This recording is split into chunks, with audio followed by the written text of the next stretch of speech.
Welcome to tonight's story. Deep within the vast tropical rainforests of Borneo, whispers of ancient taboos still linger.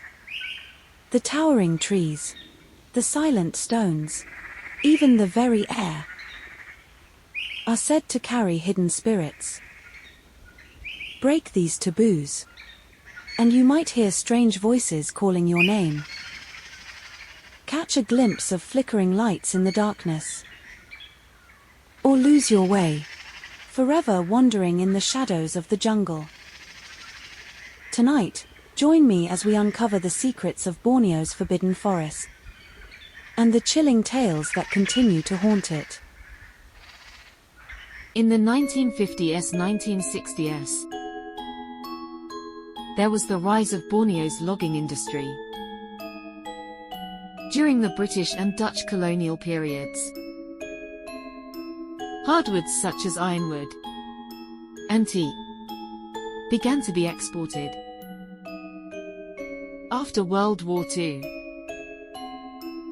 the global demand for timber surged. As nations rebuilt,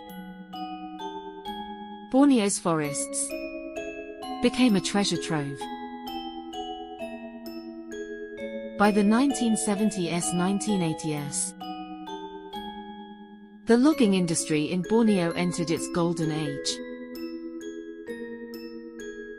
Sarawak, Sabah, and Kalimantan reached their peak production. By the 1980s, Sarawak had become one of the world's largest exporters of tropical timber. Thousands of indigenous people were hired as loggers, while roads, chainsaws, and heavy machinery pushed ever deeper into the forests. During this time, many traditional taboos began to fade. Young men who ventured into the jungles no longer followed the old customs. In 1955, a young man named Kai, in his early 20s, followed his father deep into the jungles of Borneo. Along with them were Chin, an experienced logger; Kim, well-connected and skilled at navigating relationships; Ming, a tractor driver with extensive off-road and mountain driving experience. Two extra laborious, Alec and Aho, informal workers hired by Kai's father. As they trudged through the muddy mountains, the group ventured farther and farther from civilization. Their goal was to locate prime hardwoods, sometimes stealing logs that others had cut, and find a way to transport them downriver. Using the river's current, they could float the timber back to their own camp. In these unclaimed forests, the rule was simple: whoever got the logs first owned them. Prices for hardwood were extremely high.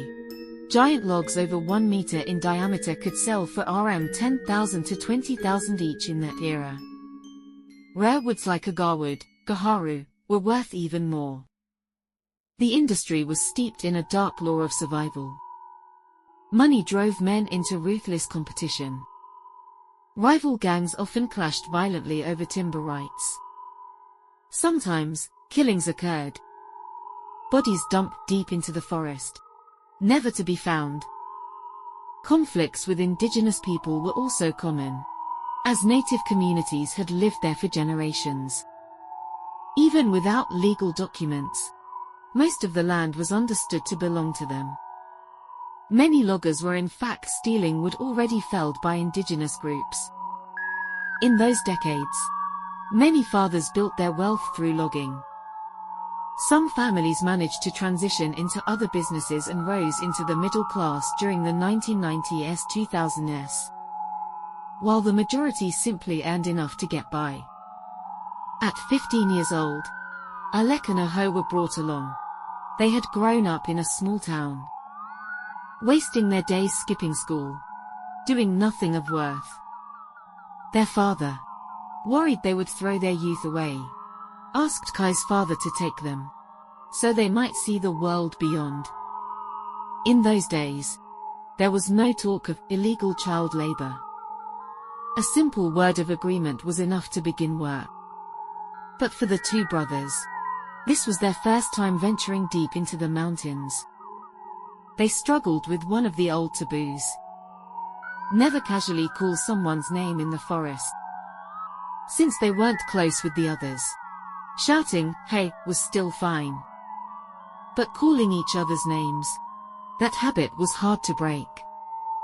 Alec, hurry up. Keep moving. Arho! I need to take a piss. Hold my bag for me. At first, Ming tried to correct them. But as the journey dragged on, and exhaustion set in, he stopped paying attention. After walking the entire day, the group set up camp on a small hill by dusk. Not far from the campsite, a narrow stream, barely half a meter wide, flowed quietly. After their meal and drink, they took turns keeping watch through the night. Aho was assigned the last shift. There was nothing to pass the time, and after a whole day's march, the watch felt both exhausting and unbearably dull. Bored, Aho poked at the dying campfire with a stick. Then suddenly, from the direction of the stream, came the voice of Alec. Arho! Come here. Take a look. Hurry, what is it? Aho, just come over. You'll see once you're here.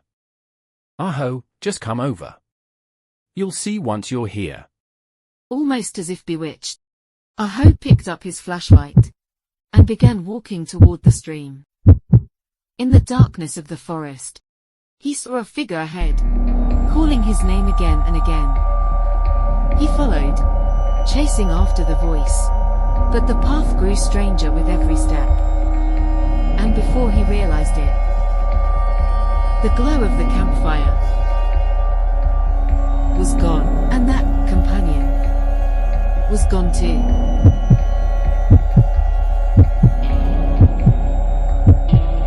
Suddenly, it struck him.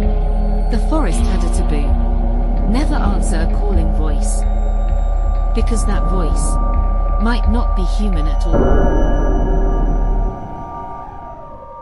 In his panic, his hand brushed against the amulet on his chest. It was the soul guard talisman his mother had given him before the journey. He clutched it tightly, whispering a desperate prayer. He didn't know how much time had passed, when suddenly, a flicker of firelight appeared ahead. Relief surged through him. He thought he had finally found the camp. But as he drew closer, he realized something was wrong. The figures around the fire sat motionless, eerily still.